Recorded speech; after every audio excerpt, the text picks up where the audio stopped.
Guys the Wick game के आज के एपिसोड की शुरुआत में हम देखने वाले हैं कि थैन बहुत ज़्यादा नाराज़ हो जाता है और वो अपने फ्रेंड के साथ कराओके में जाकर सिंगिंग करने लग जाता है।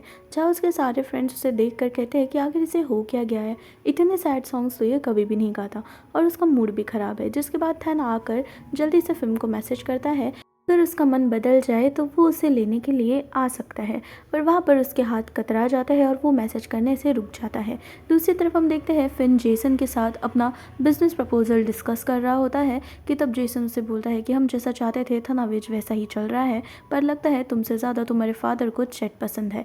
वहाँ पर अब फिन कहता है कि पर मैं कुछ ऐसा कर दूंगा जिसके वजह से फादर चैट को बचा नहीं पाएंगे, उन्हें थनावेज को बचाना पड़ेगा।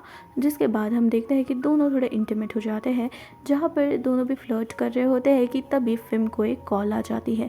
दूसरी तरफ हम देखते हैं कि फिल्म की आंट जो है उन्हें ऐसा लगता है कि जैसे कोई उनका पीछा कर रहा है, तो वो खुद की जान बचाने के लिए भागती है, जहाँ रास्ते में वो थैन को फ़ोन लगाकर सब कुछ बता देती है। थैन जल्दी से उन्हें कहता है कि वही रुको और वही फ़ोन कॉल जाता है फिल्म के पास, जहाँ पर थैन उसे फ़ोन करके जल्दी से आने के लिए कहता है और वो जल्दी से जेसन को ये बोलकर निकल जाता है कि एक इमरजेंसी आ गई है। जब वो वहाँ पर पहुँचता है वो जल्दी से थैन को पूछता है कि आंटी को क्या हुआ। बाद वो अंदर चला जाता है आंट को ढूंढने। आंट उसे बताती है कि कुछ नहीं, बस एक छोटी सी मिसअंडरस्टैंडिंग हो गई थी और वैसे भी मैंने थैन को ये बात बताई तो थी। थैन कहता है कि मैं भूल गया। जिसके बाद हमें फ्लैशबैक दिखाया जाता है कि एक पेशेंट उनका पीछा कर रहा था, जहाँ पर फिर थैन जल्दी से ऐसा रिएक्ट करता है जैसे वो फ़ोन पर बात कर रहा है और कहता है कि कुछ नहीं, बहुत सारे इंपॉर्टेंट काम थे तो मैं भूल गया। जिसके बाद फिर उसके पास जाकर कहता है कि अगर तुम इतना इंपॉर्टेंट काम भूल कैसे सकते हो। कहता है कि उसे बिल्कुल भी याद नहीं था, इतनी सारी चीज़ों में भूल गया। और वो फिल्म से पूछता है कि क्या उसके वजह से उसकी सेक्सी वाली जो डेट नाइट थी वो ख़राब हो गई। तो अब को मौका मिल जाता है थैन को चिढ़ाने का। वो कहता है कि क्या तुम जेलस हो। तो वहाँ पर वो कहता है कि नहीं, मैं आकर क्यों जेलस होऊंगा, मैं बस एक बॉयफ्रेंड हूँ। वो उसे समझाता है कि जेसन और उसके बीच में कुछ नहीं है। पर थैन कहता है कि मैं घर के साइड जा रहा हूँ, अगर तुम्हें चाहिए तो ड्रॉप कर दूंगा। दूसरी तरफ अब रीसा और उसकी सेक्रेटरी, जैसा फिल्म ने कहा वैसा finally official statement share holders के डाल देते हैं। जिसके बाद पूरी कंपनी में पता चल जाता है कि थनावेज ग्रुप जो है वो डूबने वाला है। मिस्टर थनज कहते हैं कि आखिर ये न्यूज़ बाहर गई कैसे। तो उन्हें पता चलता है कि किसी ने उनके कंप्यूटर को हैक कर लिया, जहाँ पर फिल्म पर सारा दोष चैट डाल देता है कि ये उसके अलावा कोई नहीं कर सकता। वहीं पर रीसा आके कहती है कि फादर टाइम है तो कोई मीटिंग करना चाहता है और वो फिल्म निकलता है, जहाँ चैट देखते साथ ही फिल्म पर हमला कर देता है कि ये सब जो भी कर रहा है वो यही कर रहा है फादर, आप इसकी बात में बिल्कुल मत आओ। वहीं पर थैन कहता है कि नहीं, ये तो तुम्हें पता होना चाहिए ना, क्योंकि जिसने फिल्म पे हमला किया था वो तुम्हारे अलावा कोई नहीं है। जहाँ पर अब चैट कहता है कि तुम लोगों को बिल्कुल भी शर्म नहीं है। अब फिल्म और उसके फादर मीटिंग रूम में डिस्कस करते हैं, जहाँ पर फिल्म कहता है कि आपकी कंपनी को मैं बचा सकता हूँ और जेसन और मेरे शेयर्स को मिलाकर हम लोग कुछ इन्वेस्ट कर सकते हैं। जहाँ उसके फादर कहते हैं कि मुझे ना समझ मत समझना, मुझे पता है कि तुम यहाँ पर हीरो का रोल प्ले करने आए हो। पर फिल्म कहता है कि नहीं, आपको तो पता ही है ये सब मैंने किया है और वैसे भी हीरो बहुत ज़्यादा बोरिंग होता है, तो मैं तो विलन ही बनने में खुश हूँ। जहाँ पर उसके फादर को वो बोलता है कि देख लो, इसमें आप ही का फ़ायदा है, क्योंकि थनावेज ग्रुप की रेपुटेशन अगर आपने अभी छोड़ दी तो चैट का जो इलीगल बिजनेस है उसके लिए आपकी थनावेज ग्रुप की रिस्पेक्ट चली जाएगी। वहाँ पर उसके फादर कहते हैं कि ठीक है, हम इसके साथ डील साइन करेंगे और रीसा को कॉन्ट्रैक्ट संभालने के लिए दे देते हैं। फिल्म की पोजीशन भी ऑफिशियली रीसा को मिल जाती है। वॉर्न भी करता है कि फादर इसकी कीमत भारी चुकानी होगी। जहाँ पर दनाई आकर पूछता है कि क्या आपको सही में फिल्म पे भरोसा है। तो मिस्टर थनेज कहते हैं कि मेरे पास कोई भी रीज़न नहीं है उस पर ट्रस्ट करने का। चैट जल्दी से अपने बॉय रिगार्ड मार्क के साथ फिल्म पर हमला करने के लिए चला जाता है कि ये सब वो जानबूझ के कर रहा है, पर मेरी कंपनी मैं तुझे हासिल नहीं करने दूंगा। मेरे अंकल के साथ जो तुमने किया वो भी भूला नहीं हो। जा थैन कहता है कि नहीं, इसमें फिल्म का बिल्कुल हाथ नहीं है। फिल्म भी कहता है कि मैं उसका इन्वेस्टिगेशन कर रहा हूँ और मैं बिल्कुल भी तुम्हारी बातों में नहीं आने वाला। जा चैट कहता है कि थैन तुम बहुत ज़्यादा बेवकूफ़ हो, देख लेना तुम्हारा काम जैसे ही हो जाएगा वो तुम्हें भी निकाल कर फेंक देगा, ये बात मेरी याद रखना। अगले दिन फिल्म थैन को मैसेज करता है कि आज वो बहुत ज़्यादा थक चुका है तो वो रेस्ट करना चाहता है, इसलिए वो ना आए। दूसरी तरफ थैन के फ्रेंड्स आकर उसे बताते हैं कि सीसीटीवी फुटेज से उन्हें वुड का थोड़ा पता चला है, शायद कुछ ना कुछ तो हो पाएगा। और नया ऑफिसर आया है जिसके बारे में पता चला है कि अगर तुम खुद का इनोसेंट प्रूव कर सके तो तुम्हारी पोजीशन एज अ कॉप वापस मिल जाएगी। जिसे सुनकर थैन बहुत ज़्यादा खुश होता है और फ्रेंड को कहता है कि ठीक है, इसकी इन्वेस्टिगेशन शुरू रखो। जहाँ पर अब जल्दी से वो वहाँ पर फ़िम के घर पहुँच जाता है और फ़िम को सारे सबूत दिखाने लग जाता है कि देखो मुझे वुड के बारे में थोड़ा पता चला है, हमें ये प्रोसेस को बहुत जल्दी करना चाहिए क्योंकि मेरे को मेरा इनोसेंट प्रूफ करना बहुत ज़्यादा इंपॉर्टेंट है, मुझे मेरी कॉप की पोजीशन मिल जाएगी। पर फ़िम ये बोलकर टाल देता है कि अभी नहीं, इसे मैं कल देख लूँगा, मैं भी तुम्हारी मदद करना चाहता हूँ, अभी मैं बिज़ी हूँ।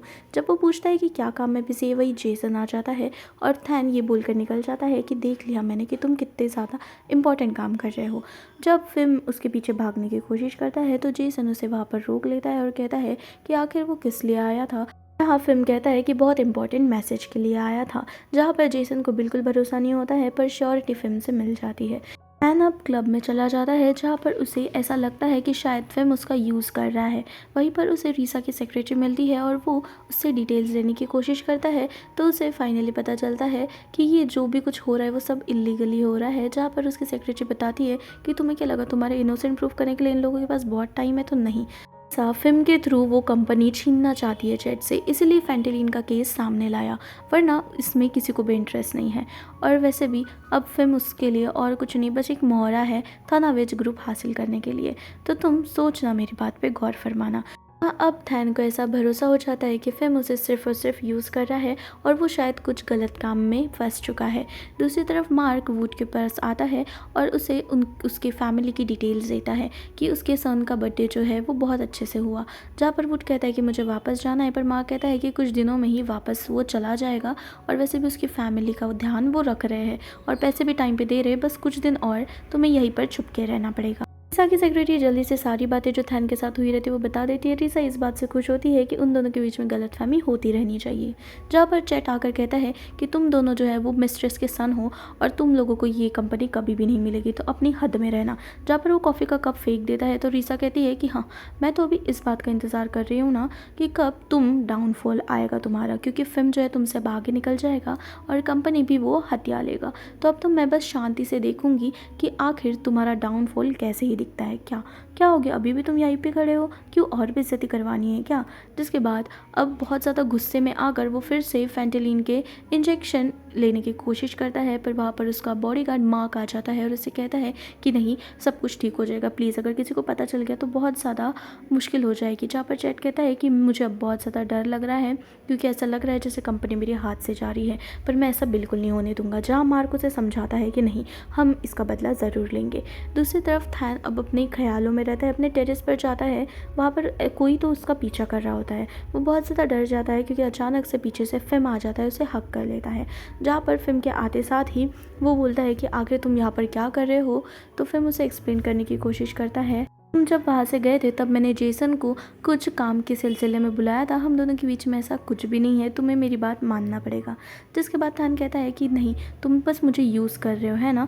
वही दूसरी तरफ एक शार्प शूटर उन लोगों पे निशाना साधे हुए रहता है।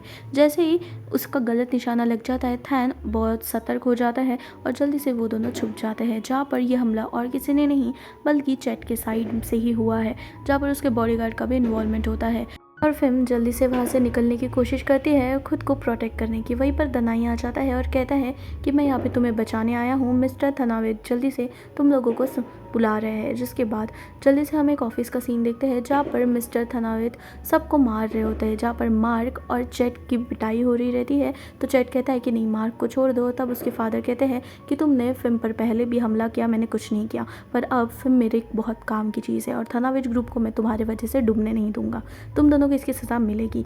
जिसके बाद वो वहाँ से चले जाते हैं और फ़िल्म कहता है कि चैट ब्रदर, तुमने बहुत ज़्यादा पंगा ले लिया है, ठीक है ना? अब तुम्हें तुम्हारी जगह पता चल गई है, तो अब मुझसे पंगा बिल्कुल मत लेना। जिसके बाद वो वहाँ से निकल जाता है और वो मार्क को चेक करने लग जाता है।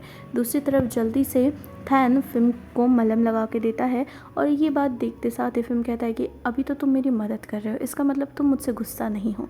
जिसके बाद वो उसके करीब जाने की कोशिश करता है, पर थैन ये बोल के टाल देता है कि नहीं, अब से हम जो भी बात करेंगे वो फुल टू हमारे बिज़नेस के रिलेटेड होगा, सारा प्रोफेशनल बात होगी, क्योंकि अब मैं कुछ भी तुम्हारे साथ ज़्यादा बात नहीं करूँगा। जिसके बाद टिम कहता है कि ठीक है, पर तुम मुझे एक और फेवर तो कर ही सकते हो, मेरी मदद तो कर ही सकते हो ना, क्योंकि तुम ही ने कहा कि तुम बस बॉडीगार्ड हो, तो वही रिलेशन हम दोनों के बीच में रहेगा। जिसके बाद थैन कहता है कि ठीक है, तुम्हारी क्या मदद करना है मुझे बता दो। जहाँ पर फिल्म कहता है कि मेरे रूम में एक ड्रॉवर के साइड में एक बॉक्स रखा होगा, उसे निकालो। एक ब्लैक कलर का बॉक्स होगा। जब वो उसे दे देता है तो कहता है कि ये जो रेड कलर का बॉक्स है ना, उसे भी ओपन करो। जब वो थैन उस बॉक्स को ओपन करता है तो वहाँ पर उसे वही रिंग दिखती है जो बचपन में हमें दिखाया जाता है कि वो थंडर कॉप की तरह प्ले कर रहा होता है। जिसके बाद फिल्म से वो पूछता है कि आखिर ये रिंग उसके पास क्या कर रही है। तो फिल्म कहता है कि एक सेवियर था जिसने मुझे बचपन से हमेशा बचा के रखा। उसने कहा था कि अगर कुछ भी हो जाए तो वो उसको हमेशा बैड बॉयज़ से बचाएगा, और इसीलिए मैंने उसी की याद में ये रखा है। पर शायद ना अब मैं बहुत ज़्यादा बदल गया हूँ। जहाँ पर थैन को रियलाइज़ होता है कि ये और कोई नहीं बल्कि फ़िम ही रहता है। जहाँ पर फ़िम कहता है कि तुम मुझे पूछते थे ना कि शायद मैं तुम्हें यूज़ कर रहा हूँ, पर नहीं, मैं वैसा तो बदला हूँ बहुत ज़्यादा। बचपन में जैसे तुमने देखा वैसा नहीं हूँ। पर क्या तुम अभी भी मुझे सेव करोगे? मुझे तुम्हारी प्रेजेंस मेरी लाइफ में इसीलिए चाहिए क्योंकि तुमने मुझे प्रॉमिस किया था कि तुम हमेशा मुझे बैड बॉयज़ से बचाओगे। जिसके बाद वो उसे हक कर लेता है और कहता है कि क्या तुम अभी भी अपना प्रॉमिस निभाओगे? जिसके बाद उसकी आंखों में आंसू भी होते हैं। जहाँ पर थैन कुछ नहीं करता, बस उसे हक कर लेता है। और वहाँ पर दूसरी तरफ फिल्म कहता है कि मुझे पता है तुम अपना प्रॉमिस ज़रूर निभाओगे। उनके जाने के बाद भी वो बहुत ज़्यादा इमोशनल होकर वही रिंग देखता है और उसे खुशी भी मिलती है। दूसरी तरफ हम चैट को एक हॉस्पिटल के सीन में देखते हैं जहाँ पर उसकी मॉम एडमिट होती है, बहुत सीरियस कंडीशन होती है। पर वो प्रॉमिस करता है कि मॉम कुछ भी हो जाए मैं हमारा हॉस्पिटल जाने नहीं दूंगा, हमारा मेडिकल सेंटर जो है उसके लिए मैं कुछ ना कुछ ज़रूर करूँगा। जिसके बाद वो एक वीडियो लेकर उसके पापा के पास चले जाता है और कहता है कि जेसन ने की पहली कोलैबोरेटर के साथ धोखा कर दिया था, जिसकी वजह से वो पागल हो गई थी और उसके सारे शेयर्स ले भी लिया था। जिसकी वजह से उसे एक फ़ोन आता है एक अंकल का, और वो कहता है कि देखो मेरे अंकल ने मुझे कॉल किया है पापा, मैं आपको भरोसा दे सकता हूँ कि हमारे मेडिकल सेंटर प्रोजेक्ट में वो जल्दी से इन्वेस्ट कर देंगे। जहाँ पर दनाई फ़ोन कर देता है जल्दी से फिल्म को और बताता है कि कैसे वो कोलैबोरेशन को टाल रहे हैं। अब जल्दी से वो चारों की मीटिंग हो जाती है जहाँ रीसा कहती है कि ये सब चैट की वजह से हुआ है, चैट ने उसके मैटरनल अंकल से ये सब करवाया है, अब आखिर हम क्या करेंगे। दूसरी तरफ जल्दी से फिल्म उसके फादर के पास जाकर कहता है कि आप इन्फ्लुएंस हो गए हो, आपको क्या लगता है कि मुझे नहीं पता कि आप ये डिले क्यों कर रहे हो। तो उसके फादर कहते हैं जेसन की इमेज बहुत ख़राब है और मैं थनावेज की इमेज पर कुछ भी आंच नहीं आने दूंगा। जिसके बाद जल्दी से जेसन उसे फिल्म को बताता है कि जब तक चैट उसके रास्ते में है तब तक हमारा कुछ काम नहीं होगा, उसे हटाना पड़ेगा। रीसा कहती है कि आखिर अब हम क्या करेंगे। तो वहाँ पर फिल्म उसे बताता है कि अभी तो फादर को पता है कि फेंटेलिन का केस चेक नहीं किया था, पर स्टिल वो उसका साथ दे रहे हैं। पर मैं कुछ ऐसा करूँगा जिसकी वजह से थनावेज और चैट के बीच में उन्हें थनावेज को ही चुनना पड़ेगा, क्योंकि थनावेज उनके लिए उनके बच्चों से ज़्यादा इंपॉर्टेंट है। तो कहता है कि अगर थनावेज उसका नहीं हुआ तो वो किसी का होने नहीं देगा, और वैसे भी उन्हें वुड को ढूंढना ज़्यादा ज़रूरी है। उसकी वजह से चैट को वो जेल में पहुंचा सकते हैं क्योंकि वुड की गवाही बहुत बड़ा चेंज ला सकती है। जिसके बाद वो जल्दी से थैन के घर पहुंच जाते हैं जहाँ पर उसके फ्रेंड्स के सामने वो वुड की इन्फॉर्मेशन पूछते हैं। कंफ्यूज होकर पूछता है कि आखिर इतना इन्वॉल्वमेंट वो वुड के केस में क्यों दिखा रहा है। तो फिल्म कहता है कि मैं पहले से इसमें इन्वेस्टेड था, पर अब मुझे ऐसा लगता है कि तुम्हारा इनोसेंस प्रूव करने के लिए बहुत ज़्यादा वुड की हमें ज़रूरत पड़ेगी, तो इसलिए मुझे बताओ। तो वहाँ पर फाइनली उन्हें पता चलता है कि वुड की इतनी कुछ खास इन्फॉर्मेशन उन्हें पता नहीं चली है बिकॉज उसे हाइड किया गया है। जहाँ पर अब फिल्म थोड़ा दिमाग लगा कर एक प्लान बनाता है और वहाँ पर मार्क गुजर रहा होता है, तो वो ऐसी एक्टिंग करता है वुड कहाँ पर है ये उन्हें पता चल जाता है। ये सब मार्क को ऐसा लगता है जैसे वो चुपके से देख रहा है, पर वो उनकी ट्रैप में फंस जाता है। जहाँ चैट और मार्क जल्दी से वुड को दूसरे जगह शिफ्ट करने की कोशिश करते हैं। वुड चिल्लाता है कि प्लीज़ मैंने कुछ भी किसी को नहीं बताया, मैं किसी से नहीं मिला। पर वहाँ पर उसे खींच कर लेके जाया जाता है जहाँ पर रास्ते में ही पूरी टीम आकर चैट और मार्क पर हमला कर देती है। जिसके बाद वुड वहाँ से भाग जाता है और सब लोग वुड को ढूंढते हैं। तो दोस्तों ये एपिसोड यहीं पर ख़त्म होता है। अगर आपको ये एपिसोड अच्छा लगा तो मेरे चैनल को सब्सक्राइब करना भूलना मत। मिलती हो नेक्स्ट वीडियो में।